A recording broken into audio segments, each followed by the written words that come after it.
I fundamentally believe tokens are a user acquisition tool. It's CAC. It's a method through which you can build your business faster, and you do that by basically giving them ownership over what you're building in some ways.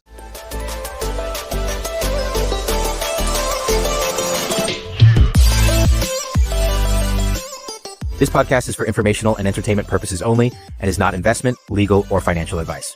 Opinions are those of the host and guests and do not reflect any affiliated entities. Investing involves risk, and past performance is not indicative of future results. The host and guests may hold positions in discussed securities. Now, please enjoy the show. Brandon, thank you so much for joining me today. Super excited to chat with you. All right, Brandon, you are the co-founder of Layer3, which is a Web3 user acquisition platform and token distribution network. Previously, you worked in TradFi at places like Accolade Partners and Grosvenor. All right, so, Accolade Partners, that's actually where we met. I believe we were talking right before this. I think we met in 2020, 2021 when, we were launching Superman early on. And Accolade Partners, I think it's like a $6 billion fund of funds, right? So really, really impressive firm. I guess take me back, like how did you get involved in the world of TradFi? Because to go from, I really want to hear the story about going from TradFi into crypto, because that's a pretty big leap. But tell me, even before that, how did you get involved with TradFi initially? Yeah, Andrew, appreciate you having me. And it's crazy. It's been 5 years since we first met. Time flies. So I started my career, as you mentioned, in traditional finance at a firm called Accolade Partners. Before that, I was studying economics at GW, which is a university in DC. And, I kind of always knew I wanted to go into finance. Like investing was always something that was really interesting to me. My dad is a physician, but is sort of one of those physicians that was always really interested in markets and stocks. And so he and I, when I was growing up, would spend a lot of time just talking about different businesses. I don't know if you ever had this when you were younger, but Value Line used to be this sort of publication that would put out deep research on equities. And my dad and I would basically read these together on the weekends. And so I got to ask him a bunch of questions. And so when I went to college, I knew I'm either going to become a doctor because obviously that's what he did, or I'm going to go into finance in some capacity. And the latter just seemed more intriguing. So I went down that path. GW, if you're familiar with the traditional banking path, there's what's known as target and non-target schools. And GW is actually a non-target. So I had this very simple philosophy, which is okay, I need to overcompensate for the fact that most of the major investment banks aren't going to come recruit from here. So I'm just going to get as many internships as I possibly can because I'm in the city, I'm in DC. And one of the internships that I got, so I first worked at RBC, which was kind of a traditional large bank. And then I got this internship at Accolade. And it was incredible because Accolade at the time, they were still a much smaller firm. There were two junior investment professionals. There were 3 partners. And so the exposure that I got was just incredible. And so they really brought me kind of under their wing. And the first semester was sort of your traditional internship, learning how things work. But then they were like, well, do you want to stay on? And so when I went into my next semester, I structured my course load such that I could spend basically 2 full days a week, at the firm at Accolade. And it just became this core part of my college curriculum. And then I graduated in 2016 and joined. When I joined, I was basically a generalist investor within their scope. So as you mentioned, they're a fund of funds. They invest across venture growth, buyout, and technology and healthcare. And that is, I think a lot of people underestimate the seat that type of experience brings you, because your entire job is to find and meet and spend time with the most performant investment professionals in the world. And oftentimes in venture, the most performant investors were former operators. And so you get to meet some incredible people right out of undergrad. And so that is a great experience if you're just trying to learn more about markets, you're trying to learn about how people carry themselves, you're trying to learn about how businesses are built. And how this kind of weaves into crypto, and the story behind Layer3 is that we were one of the larger investors at Andreessen Horowitz. And Andreessen initially came to market with their first crypto fund. And I think we may have been one of the first calls Chris Dixon had kind of articulating the effort. And me, alongside a few of the other investors at the firm, found it super intriguing, thought it would be an interesting model, but it was very clear to everyone that this didn't belong inside the commingled fund of funds that we already had. Crypto has a different risk return profile. Certain LPs didn't really want exposure to it. So what we did was, basically solicit interest from our existing base to see if people wanted to invest in it as the SPV, or special purpose vehicle. And there was a lot of interest. And I think that earmarked sort of the firm's entrance into the space, because then what happened was we just got to know every single fund that was investing. And it was a much smaller market. You were in the market at the time. People knew each other very well. And there were only maybe, I think, 10 or 15 credible firms that were out there. So what we did was just kind of fly around the country and the world, meeting, the different firms that were there. So Olaf at Polychain, met the guys at Multicoin, the guys at Framework, 1KX, Variant, et cetera, and decided that there was enough interest to pursue a fund-to-fund strategy focused exclusively on crypto venture. And this was still pretty novel at the time. And the thesis was almost identical to the thesis behind why fund-to-funds works for traditional venture, which is that if you are a large endowment, you're a large foundation. If you're just a large LP of any kind, you want exposure to venture and you probably want exposure to crypto, but you're going to put maybe 1-2% of your total exposure into this category. Like, you're not going to put a lot of exposure. And so it doesn't make sense for you to get to know the entire investable universe of managers. But what you can do is back a fund of funds whose entire mandate is to get to know the best managers. And then you'll have kind of an index approach to call it hopefully the top 25% of investors. And so that's exactly what we did. Turned out to be incredible timing. They have gone on to scale that to several hundred million in assets under management. And I joke with those guys that I think that that's going to be the largest part of their business for many decades to come. Now, my story within that, when we were underwriting a lot of these GPs, what I was doing was basically picking up the phone and calling a lot of the founders they backed to understand, well, what's their reputation in the market? And like that led me to use those products. So I would be speaking to someone like Hayden, and I'd go use Uniswap, or I'd speak to someone like Robert Leshner and go use Compound. And then like 6 months after that, DeFi summer happened. So I just kind of got brought into this ecosystem and loved it.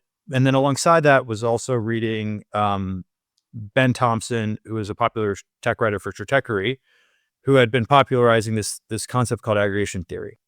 And aggregation theory is a very simple framework that is used to basically outline the largest businesses of the internet: Amazon, Facebook, Meta, et cetera. And it occurred to me that there was a gap in the market for a business that acted as connective tissue between protocols and consumers. So in kind of the traditional internet, when it first came about, there was no way until Google emerged for you to find, basically internets or web pages that were interesting to your needs and interests.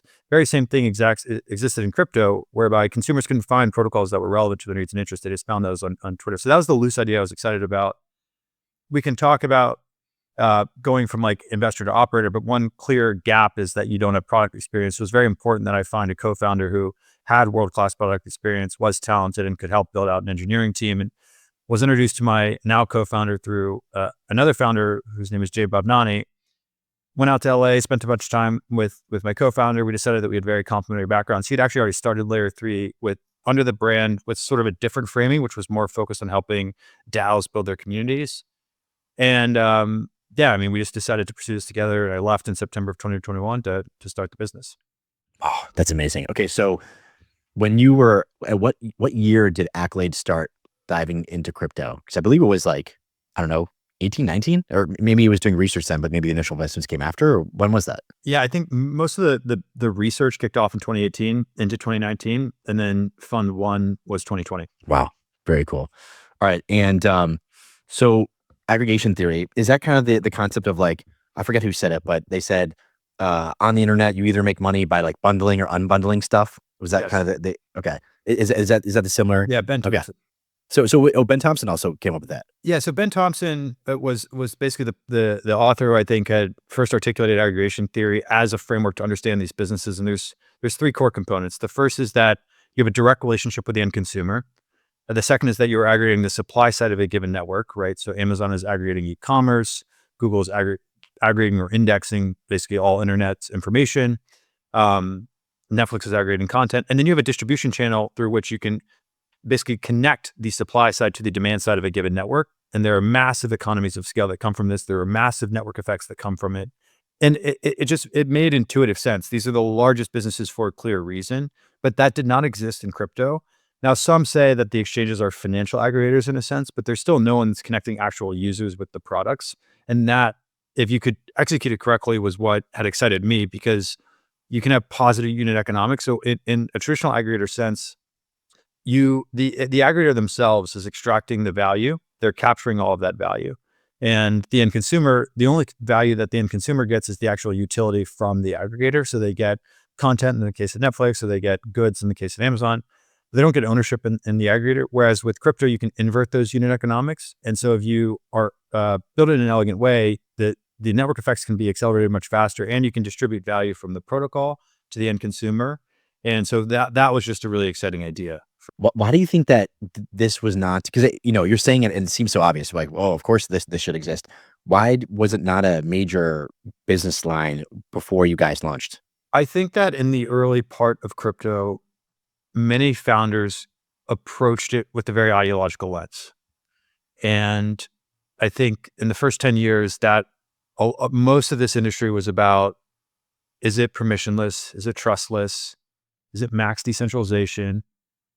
And then I think what's now happening is that you're having 10 years of performance and focus on usability. And Solana kind of was like, okay, we're going to make some trade-offs, but we are going to be the performant train. And then I think you're starting to have applications that say, we're also going to make some trade-offs, but it's going to be an incredibly elegant consumer experience. And I think one key reason maybe this just didn't exist was because there was so much being built at the time that was focused on the ideology behind crypto and a little bit less about the business behind it. And if there's one competitive advantage that I think at least I've identified coming from an investor to an operating role, is that there is actually in this market a huge advantage if you're coming at it with a traditional business lens, because you're positioning yourself to move quickly, to gain market share, to serve the end user in a practical way. And that pragmatic point of view, I just think was missing. That's one theory as to why. And then the other theory is that, again, this tech just takes a really long time to build. So maybe people were getting around to it. They just hadn't gotten around to it yet. Okay, so you went to your now co-founder, I believe is pronounced Daria? Daria, yep. Daria. So you went to Daria and you're like, hey, I have this idea. You're kind of doing something like this. Like, how was that conversation? Like, how'd that flow? I went to him and I said, I think what you're building is incredibly interesting. And he, my co-founder is a little bit younger than me, so he was wrapping up his final year in undergrad, and he was just like, "That's awesome!" Like he was just in this kind of point of view where he was just trying to chat with as many interesting people in the industry as possible. And so he was at this thing called Launch House, which is it's this program. It was this program where you could basically go and you'd apply and you live with a bunch of other founders and you would basically build or work on whatever you were building or working on at that time. And then they would bring in programming, and it was kind of just like this hacker house mentality. And he was at Launch House in LA. So I go out to LA, I meet him at Launch House, and we just start jamming on, like what we want to do with our careers, like how he's thinking about Layer3. Was it a side project? Did he want to build it into something real? And also, by the way, that was shortly after you and I had first met. Like that was just an incredible time in the industry. Like it felt like anything was possible. Everything was up and to the right. Some of that was a little bit of just, zero interest rates inflating our bags, but a lot of it was also just like the design space is massive. And so, we, after that conversation, we went out to dinner and I just said like, I'm in if you're in. And that was kind of how it went. And it was just sort of a leap of faith. We knew that we like got along well. We knew we were complementary. And I have so much unsolicited advice for people with co-founders, but like finding the right co-founder is one of the most important things. And like, I got so lucky with that, and we are complementary. And I think that I have so much respect for solo founders, because without a co-founder, it's a very hard journey. And that was kind of how it came together. Okay. Well, I want to dig more deeply into Layer3, but while we're on the topic, tell us more about this co-founder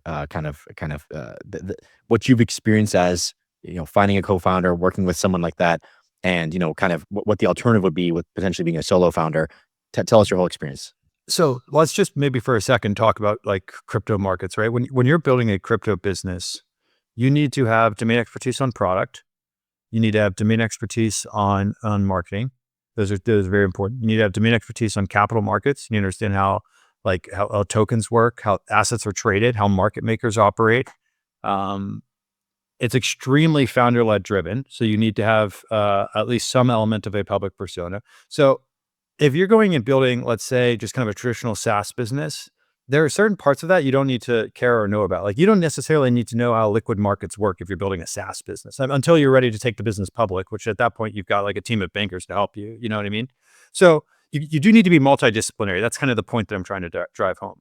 And it is extremely helpful if you have two people whose interests and skill sets can cover different areas. And so his skill set, interest, and just general like aptitude is he's exceptionally good at product marketing and product strategy. He's exceptionally good at design. And I think he's very good at just like positioning, right? And then my side was, well, I've now been in the industry for a really long time. I understand how investors work. I understand how to raise capital. Um, Part of the beauty of Accolade was that it was extremely metrics driven. So there was like a rhythm and a rigor that I was used to that I tried to impose at Layer 3. There was just like general operating capabilities. So there was like this general interest, right? That we were able to divide and conquer. That's number one, which is you can just move much faster. And even today, I'll chat with some of our investors, and they'll say like, we think one of the core advantages you guys have is this exact dynamic, is that you guys are covering different areas. And then the second is, I mean, when you like start a business, you're basically like bringing this thing into the world, and then you can't just like detach yourself from it. You're committed to it for a very, very, very long time. And so the person you decide to do that with is extremely important. You're probably spending more time talking to them than you do with your spouse, which, it's just an important decision. And so having someone who, when things are going well, you can kind of celebrate with, and then when things aren't going well, you can work through those problems, I think is very important. And the solo founder journey just means you have to do all of that on your own, and that's just very hard. Awesome. Okay. So when you're at a cocktail party and people these are people not in crypto, how do you describe what you do? You're like, oh, I founded Layer 3. It is blank. I say it's the Google for crypto, which I always kind of handicap in conversations in the industry, because I think I'm not this founder that's running around saying, oh, well, I'm going to go disrupt Google. I do think that there's just a very simple analogy here, which is that what Google accomplished when it first came about was it made it very easy for you or for any consumer to find what they wanted to do on the internet. And what we try to do is make it extremely easy for consumers to find what they want to do on chain. And in doing so, we've built a really interesting business that has some similar properties to Google, and then some not so similar properties to Google. Now, if they're a little bit more sophisticated, I'll probably try and start explaining aggregation theory and why I think this is so interesting and how advertising works and so forth. But one stat that I think resonates with a lot of people, and a heuristic that I think is true for us, is 40 cents on every dollar raised by venture-backed companies is spent on Facebook or Google. And so for over the past 20 years, most venture dollars have ultimately made their way to those two businesses. And I think that same heuristic is true in crypto, where 40 cents of basically every dollar will be spent on growth or user acquisition in some capacity. Now, it has historically been extremely inefficient, and the infrastructure we've built makes it far more efficient. And you've seen the birth of airdrops. You've seen many airdrops go wrong. You now know that they're extremely inefficient. We solved that. So I'll often at a cocktail party kind of maybe geek out with them a little bit on why I think the best businesses are ultimately advertising businesses. Wow, very cool. Okay, so would you mind sharing your screen and kind of take us through Layer 3? And also, some people listen on Spotify, some people are on YouTube. So for the people that are on Spotify, would you mind just kind of maybe talking through like some of the things we're looking at? When you come to Layer 3, if you go to layer3.xyz, if you haven't used the product before, you can create an account. What you'll notice is that we have both a Solana app and an EVM app. So again, the product is very much today built for a consumer who's familiar with how to use crypto, but now they're just trying to find efficient things to do on chain. And our product enables that. And so if you click into, let's just click into the Open EVM app, you'll see right away that basically what we're trying to serve to the end consumer is products that are relevant to their needs and interests based on what they've done historically. This is just like my demo user account. You can see the user profile is like an old Seinfeld picture. But anyways, so let me just walk you through this. You've got streaks. Streaks are basically actions that a user is taking on a recurring basis. So there are certain actions that we think consumers can benefit from if they build a habit around. Streaks are just one way to do that on a weekly or monthly or daily basis. You'll see the latest campaigns. So oftentimes, on the B2B side of our business, we'll work with these ecosystems for longer duration activations. And these are typically things where they're trying to get consumers to bridge to their ecosystem, make a swap, buy an NFT, play a game. And so those are wrapped in the UI in a way that makes it feel a little bit more cohesive and unified. You can browse by ecosystem. So one thing that we know about crypto, at least today, is that it is in some ways tribal in nature. So consumers want to spend time on certain chains or certain ecosystem. And so we make it very easy for them to do so. Some of the platform is actually gated behind what level they have on Layer 3. So from a UI perspective or UX perspective, we've taken a lot of inspiration from the gamification in products like Duolingo, where you have to basically level up to unlock certain perks. And there's perks you get as you progress within the proverbial game that we've built. And sometimes quests are locked behind levels. Sometimes they're locked behind how much of our native token they have staked. Sometimes they're locked behind how many of this identity primitive we have called cubes.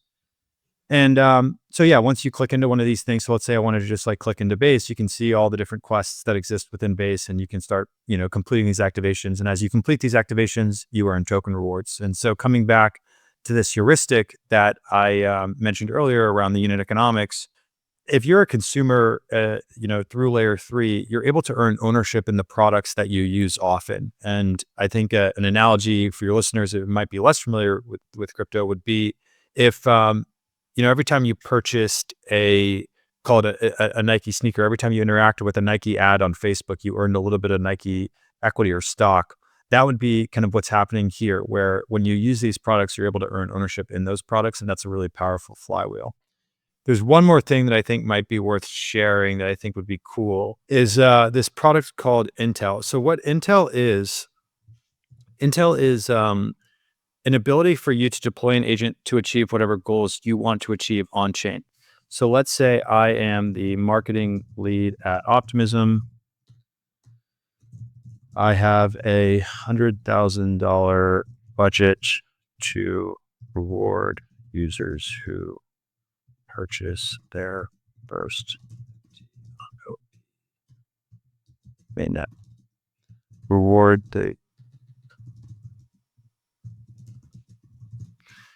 and you basically give it your prompt. You say who you are, what you're trying to accomplish, and it will index a data set. It's indexing basically the entire Layer3 proprietary data set. It's built on top of Anthropic. It's also indexing all the information on the open internet. And so here you quickly can see what it did was it produced basically an activation whereby you have 93,000 OP reward pool. It's getting the user to learn about Optimism OPs, and then it's getting them to mint their first NFT, and then you can launch it. And so we believe this is basically a step function improvement in how agents can actually accomplish their goals on chain, because they can tap into Layer3's native distribution network. They can deploy any token incentive they want, and they can achieve the outcome that they want. More interestingly, the agent themselves can also earn revenue. So upon each quest completion, the agent is basically getting a percentage of the revenue that we're generating. So that was a very quick demo, but hopefully it gave the users a quick sense here. Yeah, no, thank you for that. That was wonderful. Okay, so a lot to dig into there. One of the things that really stuck out to me is the, crypto itself is almost like a metagame, right? People always say like, oh, it's I don't know, we're all in this like big RPG that we're all trying to make money and make friends and grow status and whatever. And you guys have kind of formalized that in some sense, where it's like, hey, here's everything on one platform that you can go explore and go do and go earn and whatnot. So how do you view gamification? You also mentioned Duolingo. Those are like the gamification masters. How do you view gamifying a space that is essentially, I don't know, like one big game? It's an excellent question. I agree with the frame that is one big game. So we fundamentally believe, and if you study the largest aggregators, that you need to own the end user relationship, right? And you need to own everything that they're doing on chain. And if you have that engagement, you will be able to build a very large business because you're routing how they're spending that time. Gamification and just an interface that works is an extremely, I think, underrated tool when building in consumer crypto. I think getting a product that just works is a little bit underrated as well. Like I think a lot of teams are so focused on building a protocol that's really sophisticated. They don't build an interface that's usable. When if they just did it in reverse, they built an interface that's extremely usable and the protocol functions basically as needed, they'd probably have more engagement. Now, gamification by itself isn't going to work. You also need to provide end user utility. But what we were able to accomplish was the consumer wants to do a lot on chain. They might want to purchase NFTs. They might want to play games. They might want to learn how to use DeFi. And if you can abstract away some of that complexity and instead introduce an element of status through gamification, you're going to win with the consumer and you're going to win loyalty. So if you zoom out, what are the two things that consumers want when using any product? And this is like true for consumer all the way through. They either want profit or they want status. A more crude way of saying it is there are two types of consumer apps, those that get you paid and those that get you laid. And that is very true. And so What we are trying to accomplish is the ability to give a user both profit and status through the elements of gamification. And we've got all of the things that you would want. So we have leaderboards, 7-day, 30-day, all-time leaderboards. We have this feature called races where there's kind of a countdown to when the race starts. And then the race is kind of this thing where all users are meant to complete the same on-chain action at the same time. And the first 25% of users that complete the race get a higher reward and so forth. We have this GM streak where you have to come back to the platform every day. We've got guilds, which makes the platform multiplayer. There are all these things, and we've A/B tested it, and it's extremely rigorous, and we've brought those to market. But I think one of the reasons we've had such strong engagement and such strong user numbers is because of this very simple belief in gamification. Yeah, I crypto users are it's funny. They're like the worst users, like because they are they just want money. Like they're the only users on earth that are like, what's in this for me? Like it's like every other user is like, oh, I like this product, in Web 2 because just like whatever Instagram or whatever. But in Web 3, it's like, well, how much am I going to get paid for using your thing? Which is such a weird flip of the dynamic. How do you deal with that? Where status is really important for people in Web 3, of course, just because we're all human. But mainly that's got gained through like Twitter or X and whatnot.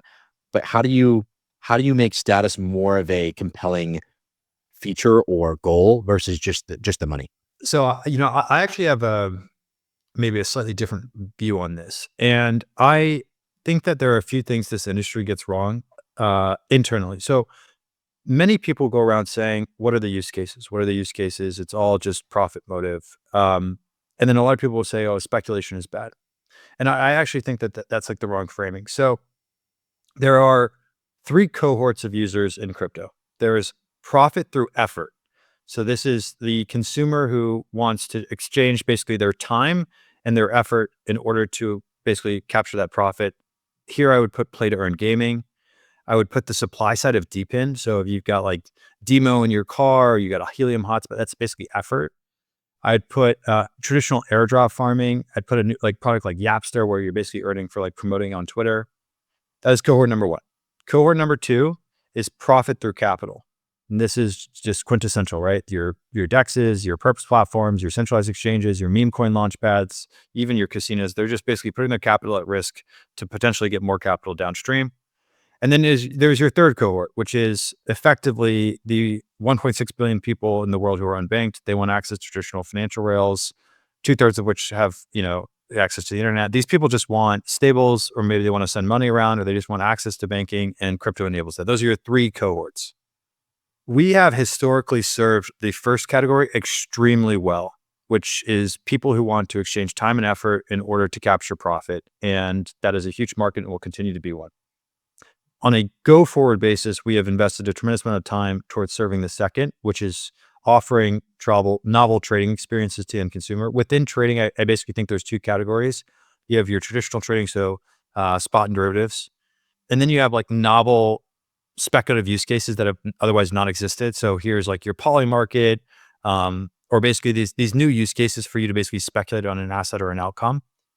And we've made strategic bets that will kind of come to market over the next few months and quarters that enable us to capture that segment. And there's like a macro trend that I think a lot of people are sleeping on, which is that you have this massive wealth transfer from boomers to millennials and Gen Z. You have the most internet native generation starting to now earn. You have the intersection of financial rails and social status happening at an increasing rate every year, right? Meme coins in some ways are kind of an instantiation of this, but like Robinhood has made people between the age of 18 to 25 far more interested in public equities and crypto than has ever existed in the past. And now they're finally starting to earn money. And then you have just this broad TikTokification of markets. People want to speculate on any asset, any outcome all the time, right? And so when we extend our business further, we very much think about our positioning in a similar way to how Meta had thought about theirs, which was that there are certain behaviors consumers want on the internet. WhatsApp is messaging, Instagram is image sharing, traditional Facebook is just kind of your traditional social network. And those were the core primitives that consumers wanted on the internet at the time. And in crypto, the on-chain profit motive is how do you reach different consumers and meet their needs with either new products or new brands that resonate with those needs. And that's again, the North Star for us is just how do we own as many consumers in crypto as possible? And so we've served that first cohort that I mentioned really well. Our goal over the next few months or quarters is to basically own and serve the other categories well as well. So from a product design standpoint, I understand that the first cohort, profit through effort, the play to earn, supply side deepen, airdrop farming, et cetera. That makes sense to me through layer three. But profit through capital, how would that? Because I'm just like, oh, I would just go to Hyperliquid, or I mean, not me, I'm American, but like Polymarket, also American, wouldn't go to it, of course. But what? How would layer three interact with those type, like that second cohort, profit through capital? Because wouldn't you just go to those platforms? Yeah, well, there's two things here, right? So there's the traditional trading, so spot and derivatives, and here we have the ability to take our interface and build on top of that stack, right? So today we have a trade interface that's built on top of Socket and Li-Fi. We could potentially build on top of the Hyperliquid stack, and we have a few partnerships that I think are a little bit more akin to your centralized exchange offering on the spot and derivatives side that I think will be interesting, called a white labeling as the centralized exchange kind of spot derivatives offering. But all of those are basically taking the existing stack and having a wrapper or an interface that sits on top of it. And again, if you're the one that's routing user flow, that's really powerful. And I'll talk about the flywheel in a second. But the second, which is more in line with our strike zone, just as a team, is like novel consumer use cases. If you were to do user research on layer three, the number one thing people would say is the product is just incredibly fun to use, in part just because of the skill set of the team that we've built and acquired. And so we have like this whole list of really interesting new speculative use cases that are more like in the Polymarket realm, which is it's a new way for you to put your capital at risk and expose or express a point of view to earn additional profit that will be coming to market that are just gamified and fun and meant to appeal to a younger consumer. So that's the second category. And then coming back to the flywheel I referenced earlier, what are the most dominant businesses in crypto? The most dominant businesses in crypto are centralized exchanges. Why? Because they have tremendous distribution. They have more users than anyone else in the industry. And what is that distribution serving? It's serving buyers of a token. Now, layer three, our distribution is serving users of your protocol. Those are two different audiences. The user who is actually using the product is not the buyer of the token always. Sometimes they are, but more often than not, they are not. And 9 times out of 10, a founder will probably pay or want or need distribution for their token more than they need it for their product, because that's where the value kind of accrues, and it's this sort of narrative-driven game. But what if you had both? What if you not only could go to a founder on the B2B side of your business and say, hey, I'm going to help you get users, but I'm also going to help you get distribution for your token? That pricing power is immense. And so we very much think if we can actually capture this segment of buyers on the token side through partnering with doing a white label partnership with a centralized exchange or building on top of the Hyperliquid stack, that flywheel is extremely powerful from a core business perspective, but it also meets the needs of the consumer, because the consumer can do more of what they want to do. They can trade, they can discover, they can do everything they want to do on chain through one product. That's so incredible. Yeah, no, it's really, and you mentioned the Google example previously, and that's kind of what it is. It's you are the central hub to go to discover this stuff, right? And if you're able to onboard these other, or kind of connect these other players like the Sexes and the Dexes and whatnot onto your platform, then it's like, why else? But where else would you go? That's very, very interesting. It's sort of like, imagine, Andrew, like you've got your interest, right? And you obviously, if you hypothetically lived outside the United States, you'd use Hyperliquid as your kind of primary trading venue. But imagine if you could have a Hyperliquid style experience while having a bunch of other things that you want to do on chain. You could also discover new products. You could connect with your friends. You could have these multiplayer features. It's just a fun place to hang out. And if you're a consumer that kind of likes that style of experience, you're not compromising anything by using layer three. You still get access to the Hyperliquid stack, but you're using that interface. And so we think there is a huge market here if you can build that type of experience for the end consumer. It's really interesting because you guys are part discoverability, and this is from a user standpoint, but part discoverability, parts like game kind of a little bit, it's just like this. You're taking the best pieces of the pie and mashing it all together for the user. Like, okay, if I had the ideal experience within crypto, it would just be kind of what you guys are heading towards. So it's very, very cool. Could you imagine a world where, I don't know, 50% of the crypto users are just going through layer three to go about their Web3 day? Yeah, I mean, someone recently asked me what does success look like in 5 years, and it's just that we're the most dominant and most used consumer-facing application in crypto, and Coinbase, if you think about their business, the way they kind of built it over time was we basically get retail from not using crypto. We now get them to hold crypto, just like hold these assets where that retail. And now what they've been trying to do over the past years is get them on chain, a Base, Coinbase Wallet, all these products are just, how do we get them to actually go use the products? I kind of think about our story as the inverse. We very much started by being able to get users to do things on chain. Now, how do we get users to start trading these assets and viewing us as also a venue through which they can do other things they want to do in crypto? Um, and it dovetails into a separate point that I always find interesting, which is when you speak to builders in the West, sometimes they have a hard time wrapping their head around this notion of like a chain agnostic super app or a place for you to do everything in one specific application. But then when you go to the East, obviously, this, right? Like in Asia, like it's extremely common. People, the notion of having to go to a separate app to order food, or a separate app to order a car, or a separate app to get entertainment is wild to them, because it's all done through one product. And crypto uniquely kind of enables this because it's all very easy to build on. It's all composable. You can build on top of the Hyperliquid stack. You can build on top of Socket or Li-Fi. And I just think that ideology from a product perspective is a little bit less known in the West. Right. So, we can see the value from a user standpoint, but from a B2B standpoint, I'm a chain, I'm trying to get users. It's easier for you guys now because you guys have tons of users. So I see the value. But when you were starting out, how did you pitch people? Like, hey guys, we just launched, we have 100 users, like, please, like how did you get that network effect started?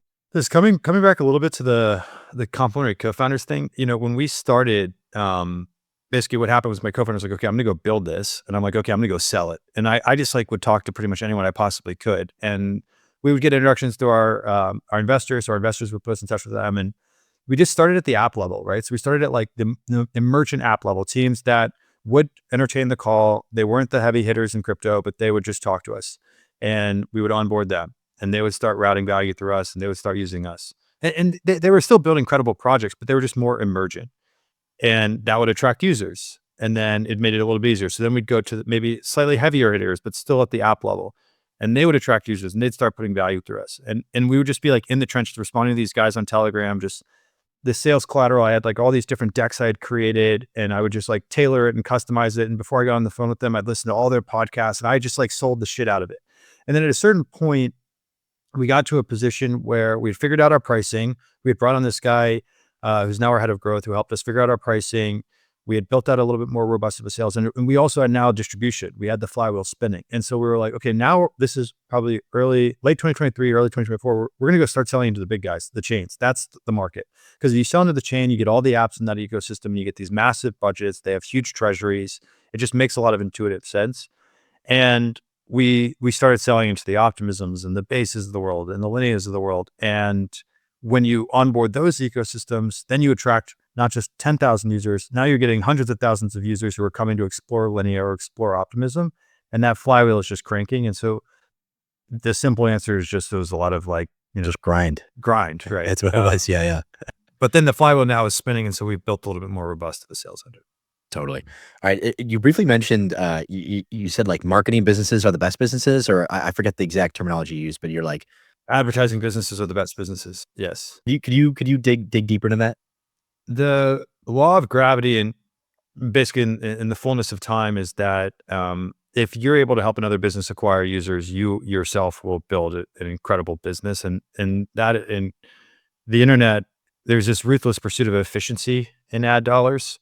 So if you are spending on Facebook ads, as a for instance, right? The level of precision that they have and they've built over the years, if you know how to use their tools, every cent of money going into that system is going to be the most efficient way for you to reach the right consumer. And by the way, that took a lot of time, because when these ad models first came about, if you were, let's say you're Nike, right? Like I'm a big runner, right? And so if I go on like Instagram or whatever, right, I'll often get, kind of running gear or something that's targeted for me.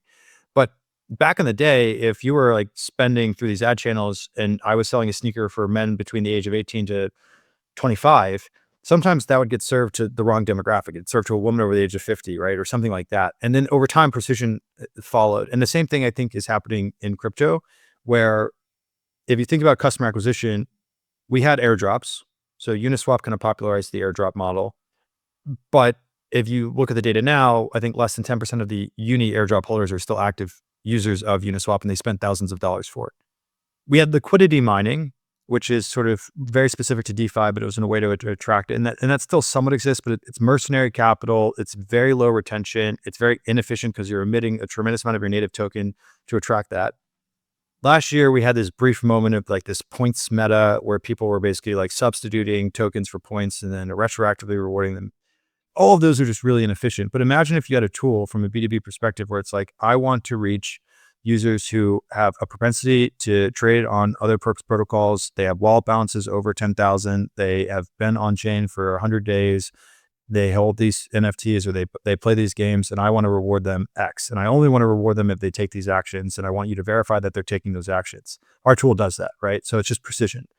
And so if you can offer a precise and efficient way for people to spend their ad dollars, that you're going to build a great business. Like it just makes sense, right? People need to acquire users, and there's no such thing as build it and they will come. So, No, very cool. So this is kind of a sci-fi question, but kind of relevant for today's day and age. What are your thoughts on agents, like AI agents running around? Because I'm thinking about, most businesses would want real users because most other businesses are selling them advertising to monetize. But in crypto businesses, it's like, if it's a human or if it's an agent, doesn't actually matter. Like you kind of want activity and throughput and transactions. So I guess, how do you view the potential future of AI agents running around on chain doing stuff? Like, do you want those users or no?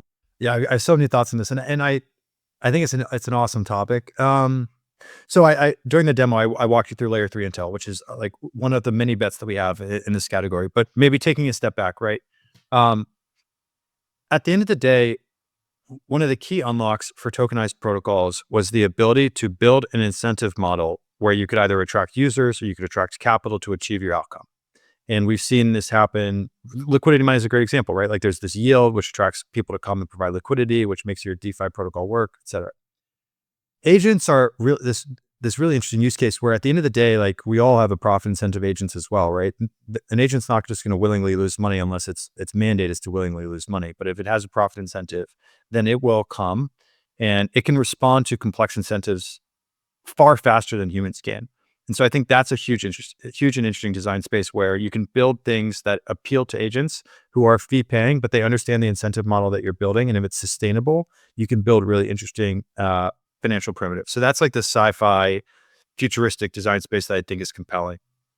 The second is, if you are a builder and you are building a primitive and you have a fee model and agents are paying fees, I have no reason or no logical argument as to why you should think that's a bad thing. And I don't understand anyone who's made the counterpoint, because at the end of the day, it's capitalism, right? If you generate revenue and the purchaser of your product is an agent, that's fine. You're still providing value. Where we see it tangibly impacting our business is through Intel, which is the ability for anyone to show up and say, I work at Base, I want to achieve these outcomes, go. And you can tap into Layer 3's entire database. The second is on precise targeting. So internally being able to more precisely reach the right user at the right time. And then the third, which is a little bit further into R&D, which is a category that we're calling conversational finance, which is basically the ability for you to, through natural language, do anything you want in finance. So you want to send someone money, you want to provide liquidity, you want to purchase this asset, you just type it in and it's wallet enabled, and you can accomplish those goals. So those are a few of the areas, and I think the design space is massive and a lot of talent is being directed towards it. So I'm excited to see what happens. So, but broadly speaking, you kind of mentioned that it's like these agents are still going to be active and participating and potentially spending money, therefore a good user, right? Versus if it's a bot on YouTube, bad user because the advertising is not effective because it's showing to a bot. Is that? Yeah, there's a huge difference, I think, between spending advertising dollars on through like a YouTube or a Google for bots basically just like clicking on it versus an agent that is contributing to your fee model on a DeFi protocol. Makes sense. So, again, you've talked to so many different chains and products and protocols. What are the biggest challenges that these products and protocols face for attracting, onboarding, and then retaining users? Yeah, I kind of joke with some people that if I were to like moonlight, I'd start like a consulting firm for chain go to markets, because I've seen like the good, the bad, and the ugly at this point, working with so many of these teams. Well, number one, and I mentioned this earlier in our conversation, I think a lot of these builders really underestimate how much founder-led marketing matters in this industry. And um, culturally, having the best tech does not necessarily mean you're going to attract the best builders. I think Base is a really good example of this. When any new chain launches, we are one of the first to deploy on that chain because by definition, we are a discovery product. So if we're not deployed on those chains, that's bad business for us. So like last week, we deployed on Bearchain within an hour, Unichain within an hour, which is very quick. Um, Base was the cleanest rollout, but cleanest go-to-market we've ever seen. We were at a team offsite when they came to market now over a year ago, and we woke up, their docs were clean. It was just extremely easy to build on. So that's number one, just like table stakes, right? Make it easy for people to build in your ecosystem. But the next is like, Jesse, he responds to me within 20 minutes, right? Like, and he's constantly on Twitter. He's constantly traveling. He's constantly talking to builders. So you have to have one person that's unifying the narrative. They maybe come from a more academic background, and they're way too focused on like, well, why is the tech differentiated? And I don't think that really matters because at the end of the day, your customer, if you're building a chain, is developers. It's not consumers. Now, if you're able to attract those developers, you hope that they're building really interesting use cases that then attract more consumers. But you need to make the environment one that's really supportive. And you've seen this recently, even with Solana, right? Like, if you talk to developers, I might get some heat for this. If you talk to developers, like, they don't love building on Solana. Like, it's not easy. Like, it's kind of a complex build process. But what they do like is the fact that retail is there, right? And if you're building anything that's around trading or speculation, like, I know over the past 48, we're recording this on February 18th, right after the Libra debacle. So there's some drama with Solana, but by and large, if you're building a speculative or trading related use case, Solana is a great place to build because retail is there. Um, so all those things kind of unify into this notion that you need to have a sort of very practical, unified story that you're bringing to the market. You need to get the right developers on board, and then you need to be very thoughtful about how you go about bringing applications to market and supporting them, because there's just too much of a focus on like tech and build it and they come, and that's just not how it works. What do you think about off-chain metrics? Because obviously there's a ton of on-chain metrics you guys can look at. Actually, no. What are the most important on-chain and off-chain metrics that you guys have observed to indicate a good user? Okay, so here's another interesting thing. A lot of people will come to us and they'll say, well, what is your success for driving like really high value users to certain protocols? And I said, you're kind of asking the wrong question. I said, what's the right question for what you are building? So we take a very unopinionated approach to serving all of our customers, and we meet our customers at very different points in their life cycle. And this is kind of exposing some of the games that are being played in the market, but it also, I think, illustrates our business, which is sometimes protocols come to us and say, we have a token launching and we want our metrics to be as good as possible so that we can get a listing. And exchanges care about the number of users you have and how many users are touching your protocol. So that their entire objective is like, just get as many wallets as possible to touch our protocol and we'll pay you to do so. That is one mandate. That is a very different mandate than, say, Uniswap has. Uniswap doesn't care to like game their metrics to get a listing. They're one of the largest protocols in the world. What they want is high value users to be trying their products. And so they'll come to us and they'll say, well, we want users who have wallet balances over 10,000 in size. These users are really active on these specific products, and we want to reward them once they take these actions. And so we take this extremely unopinionated view on what the North Star is, and we just talk to our customers about what they're trying to accomplish. The common answers are, for chains, it's typically transaction activity. It's the number of new users we're acquiring. It's the number of users that we're re-engaging. So one metric that we pay a lot of attention to is wallets that had previously engaged with the chain had churned over a 3-month period, and then we're helping them now re-engage and bring them back into that ecosystem through discovery. Some of it's TVL, some of it's revenue. So it's all over the map. And our goal and like our sales process is just to understand what they want to accomplish. Are you guys tracking off-chain metrics like, I don't know, social, Twitter, X following or something like that, or not really? We have in the past, there are a few other products in the market that I'd say are like in our comp set that's focused a little bit more on this. We found that it leads to a very spammy end user, because think about it this way, right? Like, you have a pretty large following on X, I think, and like you're just not going to go like follow an account because like you get a few points for following an account. But the people who will do that are typically very spammy in nature, and so that just deteriorates your user like reach or the user quality that you have. And our pitch to all these ecosystems is like, we have a really high quality ecosystem or really high quality user base for us to tap into. And we don't want to dilute that just through like, spamming them with social actions. That makes sense. What's kind of the wackiest user behavior that you've observed while building L3? The profit incentive to use a new product is usually greater than the network effect utility of an established one right now in crypto. So what do I mean by that? If you are a regular consumer using traditional consumer products, there's no economic motivation to be an early user. And so the only value you get from a product is the network effects that exist, right? So if Facebook had no users, it's not very valuable to you, but if it has, billions of users, it's very valuable to you. Whereas in crypto, there's almost this environment where every new social media product, there's this economic incentive to be early to it. And that creates, I think, really interesting dynamics because the bar then for the utility factor needs to be much higher for a user to stick around. Because instead, they're going to be promiscuous. They're going to be like, well, I could stick around and post on Farcaster, but if I go post on Lens, maybe I'll get paid to do so. Or if I go swap on this DEX, maybe I'll get paid to do so. And so your churn rates are just much faster. And I just don't think like many builders have internalized that. Like our whole business is helping people discover new things. So we're in a great position for that dynamic, but it is nuanced in such a way that people don't really appreciate because they'll say, okay, well, I'm going to start now. Network effects are going to start kicking in. And I'm like, oh, you don't understand. The utility from those network effects needs to be massive for them to forgo the profit incentive to do what they're trying to do elsewhere. Wow, that's super interesting. Yeah, and so true. So if you could give one piece of advice to founders, like, hey, this is the number one thing you should do in order to increase retention. I guess is it just like build a great product?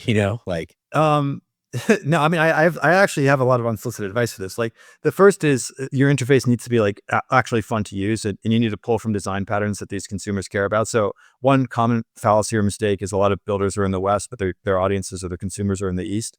You can't be building like a product that looks and feels like a traditional fintech. You got to study the design patterns of what those users care about. So the interface needs to be elegant and fun and easy to use.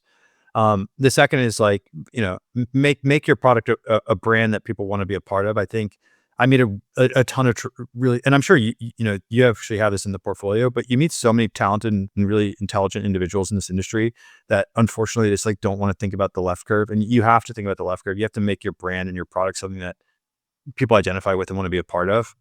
And if you can do a couple of those things, I think you'll have success. But there's just so much of this like mental approach of, well, I'm going to follow Western design patterns.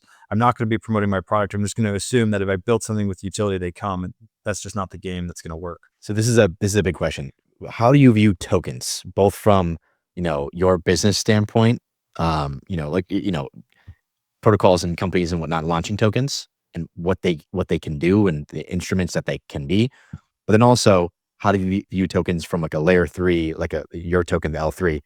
How do you view it from that perspective? So let's go with the companies and protocols first. Like, how do you view them? Very open question. Yeah, I'd be curious to hear your take on this as well. I mean, you've now seen the evolution of tokens for so long. I fundamentally believe tokens are a user acquisition tool. It's CAC. It's a method through which you can build your business faster, and you do that by basically giving them ownership over what you're building in some ways. So I like very much subscribe to Jesse Walden's kind of the ownership economy philosophy on where tokens sit in the business building framework or playbook. And our business is entirely predicated on that being true, which means we basically take the token of a customer, we route that through our protocol, and we say if the user did X on chain, then they get Y. And X has two variables to it. It's how much they spent, like the value of the transaction, and then also how much that transaction cost. So like if they did it on Ethereum L1, that's a higher cost. And if it's $100, that's one value. But if it's $10,000, that's even more value. And so it's this dynamic reward system where we're allowing them to put their token to work in a more efficient way than an airdrop. And we talked about that earlier in the conversation.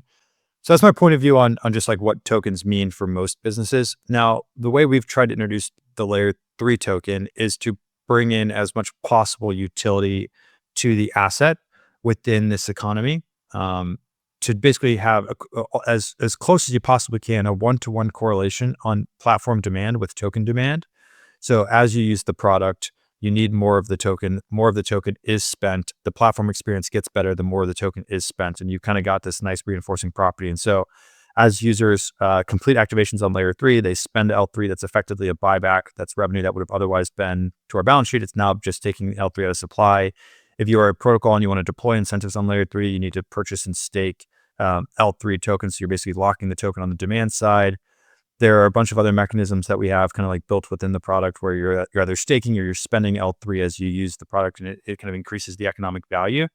But all that's downstream of the same North Star, which is that like tokens are, yeah, they're a method through which you can grow your business as a customer acquisition tool. But I'm curious, like, yeah, you've now invested in the asset class for a long time. What's your point of view on this? I mean, similar to what you just said, like they're incentive mechanisms for specific behavior. That's broadly how I think about them. That's for the vast majority of tokens. I think that there's some that are, I don't know, like Bitcoin. I think that the way that it's designed is, sure, you can say that it's like, designed, it's an incentive mechanism for a specific behavior, which is like mining and supporting that work. But I don't know, there's some that kind of go away from that. But broadly speaking, today's tokens in our day and age, it's really like, hey, this is the incredible user acquisition tool. It's the most powerful user acquisition tool ever created. So really, really crazy products. But all right, so you've launched a token, you've designed a token, you've probably dealt with exchanges. Give us a secret. It's like what is it? Is it easy? It's not easy. So I was telling someone this a few weeks ago, which is, launching a token and taking a business public are not the same thing, and I'm not trying to equate them, but there are parts that are similar. And so when you take your business public, at that point, you're typically 7 to 13, 15, 20 years old. You probably have a few hundred employees. You've got a team of bankers. You've got a CFO. You've got audited finance. Like the whole thing is robust. And even that is like, it's still very hard, but you've got this really robust thing. In crypto, you are basically taking a company that's somewhere between 2 to 4 years old, probably has less than 50 employees, and you're trying to get this asset live, and you're coordinating across market makers, you're coordinating across exchanges. You typically have some entity creation or legal complexities. If you're in the United States, you typically are creating a token issuer that's based in the Caymans or the BVIs. So you're basically vetting lawyers. There's all of this complexity that goes into it.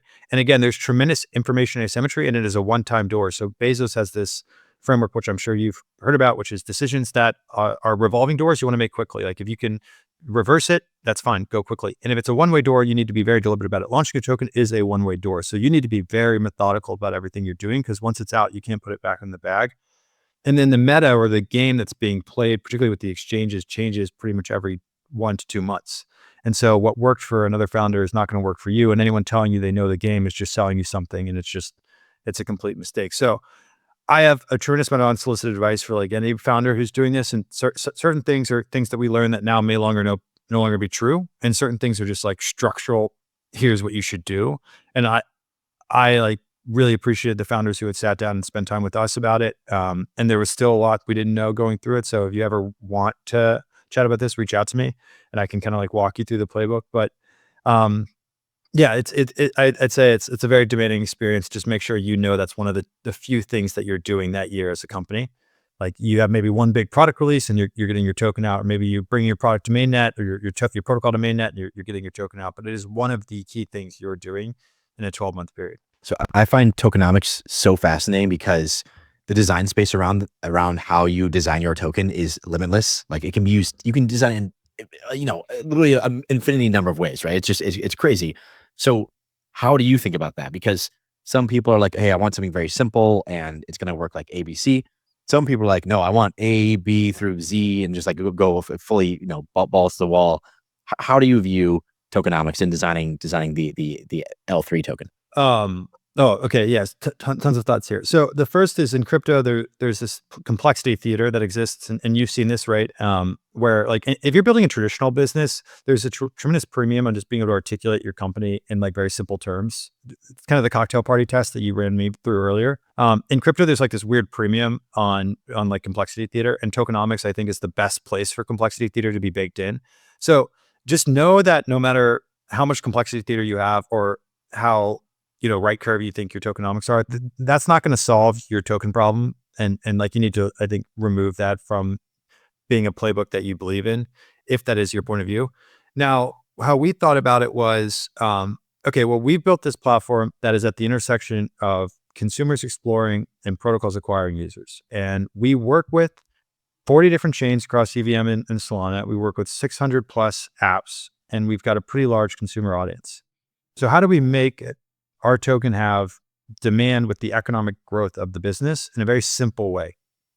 On the B2B side, if you want to deploy incentives, you need to stake L3. Why? Because we don't want them to spend it, because if they're spending it, then they're not holding the asset. They're just kind of like buying it and they're spending it. And also the unit economic, like to use the product, it's pretty expensive, right? Because we now have this powerful distribution network. So we want them to feel ownership and alignment with us and continue spending. So staking made a lot of sense, and they have to stake it for at least 12 months. So there's this locked property that exists. On the consumer side, there is a spend feature where you're spending L3, but the consumers are spending in very micro increments, 25 cents at a time, just to mint these credentials. But that adds up, but it also makes it more of a platform currency, and it also enhances their experience. So the best analogy is it's sort of like stacking chips in the casino. If you're stacking chips on the blackjack table, then you can take those chips and you can go play poker and you can go play all these different games. And that's how we wanted L3 to feel. But again, we were just trying to tightly couple economic growth of the business and the platform with that of the demand for the token. And alongside that, we tried to make the token as accessible as possible. So we were probably one of the most multi-chain tokens that exists, where the token itself, through Wormhole's NTT framework, is deployed on Base, Optimism, Polygon, Solana, Arbitrum, BNB, and Ethereum mainnet, with more chains coming soon. Would you say that the way that you intended the token to work and the way that you guys designed it is working effectively? Because I feel like I've heard a lot of stories from founders where it's like, man, we designed it so well, and it's just not working as we intended. Or in your case, is it working as intended? It's working as intended, but it is iterative. Right. So we've had economic upgrades happen post token launch. We probably have a new economic upgrade that's an iteration probably every month. And yeah, you just don't want to wed yourself to anything that's too fixed, because that's where I think you run into issues. And the other thing is that the user's relationship with the token changes over time as well, right? And so much of this market is counter positioning. So if someone comes out with something that's unique, you want to come out with something that's also unique, because there's a novel reason to start buying and holding your token and using your token in your product. So I think a lot of founders just need to obviously do your research and think deeply about it, but don't be too wed, right? As with anything, action produces information. How do you view raising venture capital? I feel like we're entering the era, or maybe it's been around for a while, but there's AI tools now that are incredible developers and can help a small team accomplish so much more. And Hyperliquid, they were very wealthy beforehand, but they raised no VC. Yeah. How do you view venture capital within the ecosystem? Yeah, I guess two questions in there. One is just efficiency in building a startup, and then the second is raising. On the efficiency side, just to start, I think that a lot of founders don't appreciate how much efficiency can be gained from using these tools, and then also just running a team that has a lot of experience working together. Too many founders are adding like a new person to their team every month or every quarter, and oftentimes I actually think that makes the team slower. And like, it's much better just to have a unit of really talented people that move faster together. There's kind of this saying like that Patrick Carlson often says, because I think he's a big cycler, which is that it never gets easier, you just go faster. And I think that's true. If you're constantly applying pressure, it's not like you're more comfortable, but you are accomplishing more, and that's true for a team. AI accelerates that. So venture, this is where my background, I think, actually gives me an interesting point of view, because I spent 6 years understanding the venture landscape deeply. And there are many types of venture firms out there. You have your single or solo GP model, or you have maybe two GPs, I think similar to what you guys are running. And then you have your Andreessens, right? Where it's this services model, and they've got designers, and they've got go-to-market experts and regulatory experts and all this, right? And you need to, if you're a founder, I think you want to build a portfolio on your cap table. So you want to have some smaller funds. You want to have some larger firms. You want to have geographic diversification. You want to make sure your incentive alignment, you understand what your incentive alignment is. And so one mistake I think a lot of founders, really talented founders, make is they go out to raise, and it's their Series A, and they get, but they're not raising that much. Let's say they're raising like 5 or 10 million. They get a $5 million term sheet from a fund that's managing $1 billion. And I say, like, you're not, your incentives are not aligned. Like, if you guys fail, they do not care, right? And I know that they will help you, but the incentives are not there. Now, if you take $5 million from a $50 million fund, that fund has a lot riding on your success, and they are going to go to bat for you. They're going to pick up the phone on the weekends. They're going to be thinking about your business just as much as you're thinking about your business. Maybe not just as much, but close to. And so that I think is really important. So we have brought on funds to our cap table who, they invested out of fund one, fund two, fund three. They're running small funds. Layer three needs to work. And I feel that because they are constantly giving us ideas. They're constantly responsive. So just understanding that, and then try not to raise too much. I think that there are a lot of mistakes being made right now, particularly for teams that are raising chains, that they just don't need to raise that much capital. It's just incinerating cash. It's like it's the story of crypto with L1s and, kind of new chains. It's like they raise gobs of money and people are like, why do you need that much money? But Dude, SpaceX got a rocket to space with less than $100 million. You do not need a chain. dude, You do not need $100 million. EOS needed $4 billion with an untapped year-long raise. I mean, that was needed. We have to admit, EOS is doing great things now. So, okay, actually building off that, do fundamentals matter in crypto? That's something that, people argue with all the time. I've been on Twitter being like, oh, fundamentals are coming back. Are they? I'm kind of shit posting. I have no idea. I hope they do. What are your thoughts on like, do fundamentals matter in crypto? Do you know who Matt Levine is? Oh yeah. What's his news? Yeah, money stuff. Yeah, Money stuff. So Matt Levine, in 2020, when there was GameStop and a lot of this stuff happening, he obviously writes on like a periodic basis. So you kind of see his thinking evolve. And he was like, this is a zero interest rate phenomenon. These guys have no idea what they're doing. None of these assets are trading on fundamentals, blah, blah, blah, blah, blah. And you've actually seen this kind of arc happen where he's now like, maybe fundamentals themselves were the meme, where over a 20 or 30-year period in the history of corporate finance, we somehow all agreed that assets are going to trade on within a certain range of multiples based on their EBITDA or their top line. And we're all going to buy and sell these assets under this preconceived notion that that's why these assets are valued that way. And there is some truth to that, right? Like we have seen markets become less efficient, not more efficient. Cliff Asness, who's a well-known hedge fund manager, quant fund, AQR, exactly, put out this great research report. It's like 100 pages. Basically and it's a dissertation as to why markets are less efficient, not more efficient. It comes back to the theme I was talking about earlier around the TikTokification of markets.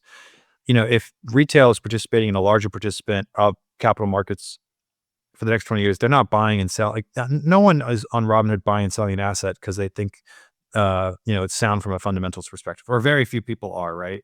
interesting. Wow. Okay, that's super. Because I mean, I was like, oh, maybe as we get regulation that allows cash flow back to token holders, maybe things will start to trade and more in ranges that make more sense, right? But I mean, you brought up great examples. Palantir is a relevant one today. Obviously, Tesla back in the day. Even some people argue now. Even some people say Nvidia, right? So like, you're totally correct. And like, it's cool that you brought up Matt Levine and his evolution and his thought process around this too. Yeah, no, I don't know. I would think that I do think fundamentals matter on some point, but maybe you're right. Maybe it is all a meme, right? Because fundamentals itself was kind of a meme, right? And it's funny to see the amount of people that post that meme on X where they're throwing away the Intelligent Investor book, like in the trash. Like it's a constant. It's everywhere from TradFi guys to like crypto guys are constant, like like using that meme. So I'm like, wow, okay, it's not just crypto folks that feel like that. It's like everybody, So, but again, like, is that due to some broader macro things that we're not even like privy to right now? Like maybe it's the Fed is doing XYZ. Like I don't know. Maybe it's just a societal thing, like the TikTokification of markets. Yeah, I mean, one pet peeve I have about crypto is that you have people with no macro experience pontificate about macro, like as though they start using words like dovish and hawkish, and I'm like, you don't know what you're talking about. So I guess the reason I bring that up is I agree with the fact that there are probably macro forces at play that no one has a grasp on.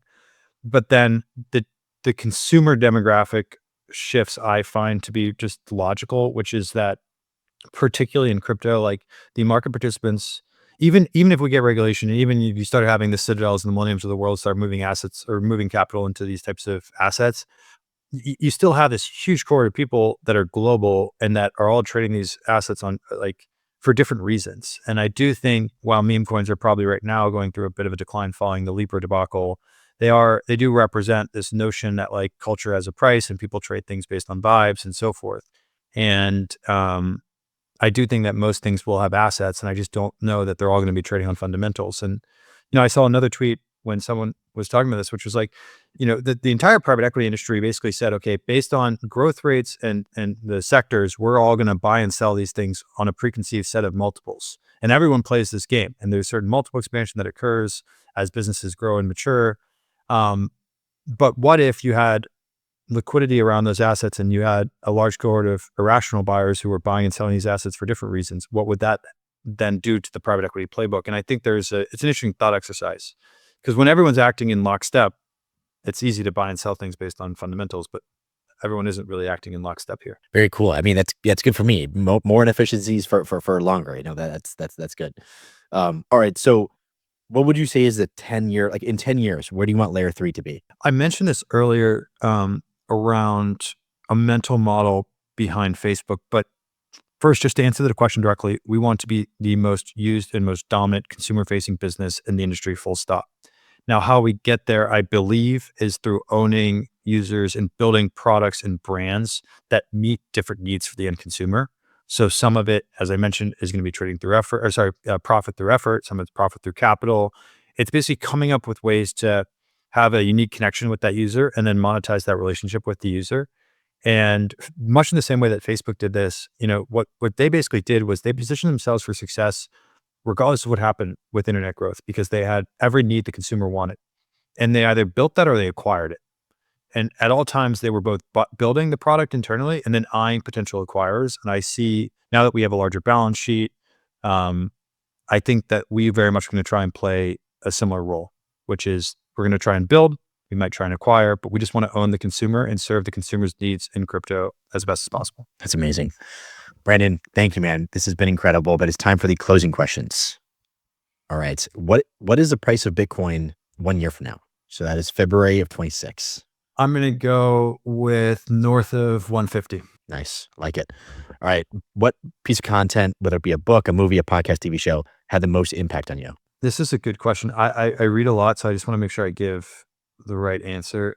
There is a book by Edmund Norris called The Rise of Theodore Roosevelt. And it's going to sound sort of off keel because I know we're talking about crypto, but I generally I'm a big fan of reading biographies, in part just because the more descriptive they are, the more you're able to learn about how that person built their life, and just the pace at which that man operated and how much he was able to accomplish in his lifespan was just I read it at the right time. I was in college, and it was just I continue to think about it to this day. Do you listen to the Founders Podcast by David Singer? I do. It's it blows my mind. It's like the best podcast ever, but okay, cool. I was listening to the Jerry Jones one this morning. Nice. I haven't checked it out yet. I need to. All right.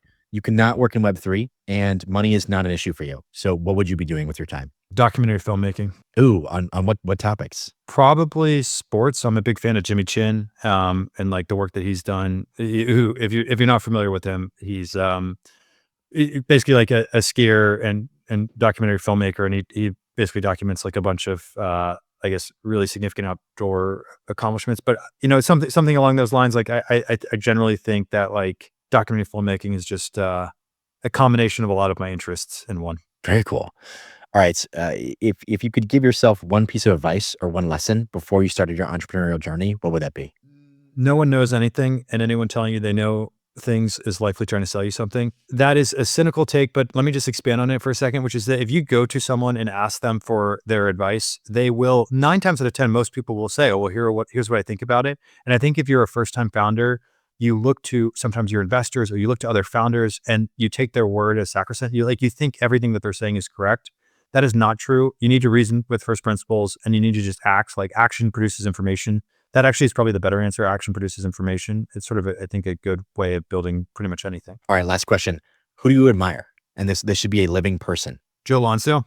I think Joe Lonsdale, within the industry that I just, this man has found a way to start multiple billion-dollar businesses, and everything he does, he's playing at a higher level. And I just find him to be, a high velocity person. So listen to pretty much every podcast he puts out, read every blog he writes. I think he's great. Amazing.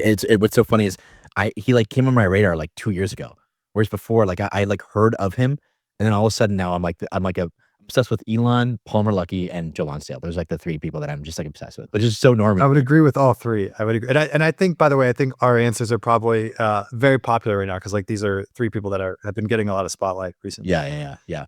Brandon, man, thank you so much. This was incredible. Where can people find more about yourself and learn more about Layer3? Yeah, if you haven't already, go create an account on Layer3. So layer3.xyz, onboarding flow is pretty straightforward. And then if you use the product and you have product advice or feedback, just shoot me a DM on Twitter. My handle is Brandon_M_Kumar. And yeah, Andrew, I appreciate this. This was awesome. Thank you, man. Appreciate it. Awesome.